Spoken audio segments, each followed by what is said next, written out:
La ville de Bukavu regorge des potentialités énormes en eau, avec les lacs Kivu, les rivières et sources qui l'entourent.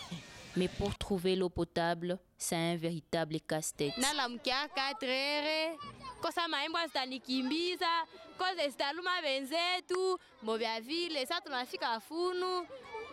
Mange vya kusukumana tu sana juu tushote. Juu tupate maya bia ilifo nikuye 4 heures. Sasa mayo unabeba unaenda fanyisha kazi gani kunyumba? Kila kazi ya kunyumba. Na watoto wewe banakia hapa busubuhi aba bane munja bana bakimbiana.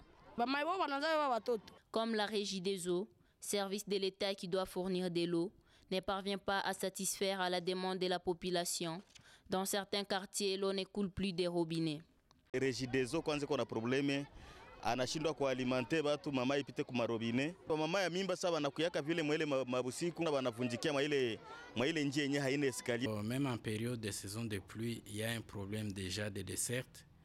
Donc nous avons actuellement un déficit qui s'élève à plus ou moins 12 000 mètres cubes par jour et que nous devons pouvoir combler pour arriver à satisfaire tout le monde. Cette eau-là est bel et bien traitée. Quand elle sort de la rivière, c'est vraiment de l'eau brute. Mais à travers l'usine, il y a tout un processus de traitement. Il faut arriver à clarifier cette eau et ensuite la stériliser. Donc l'eau, avant d'être livrée à la population, elle est analysée. Pendant la période de la saison sèche, les femmes et les enfants vont à la recherche de l'eau avec tous les dangers que cela comporte.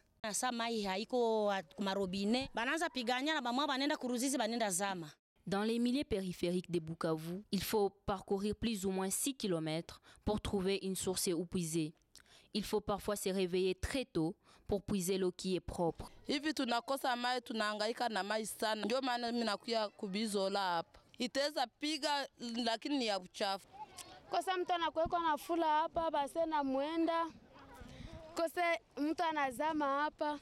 Lorsque nous n'avons pas d'eau, mais nous allons devenir sales. Parce qu'il n'y a aucune eau pour faire les bains. Pas seulement les corps, mais également les habits. Et dans ces cas-là, c'est la santé publique qui est menacée. L'eau, c'est la vie, dit-on. Lorsqu'il n'y a pas d'eau, différentes maladies peuvent se propager. Chaque pénurie d'eau pose deux problèmes clés. Il y a un problème d'hygiène. Il s'agit des maladies diarrhéiques d'une part, et d'autre part les maladies de la peau. La dernière série de maladies liées au fait que certaines personnes n'ont pas l'occasion de bien se laver régulièrement et même de bien laver leurs habits. Déjà, les maladies diarrhéiques sont liées à l'eau.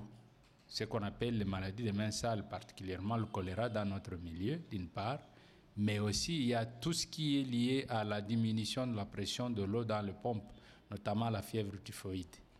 Et donc, quand je dis les maladies diarrhéiques, il y en a beaucoup. Même les verminoses en profitent du fait qu'on ne sait plus bien se laver tout ce qu'on prend.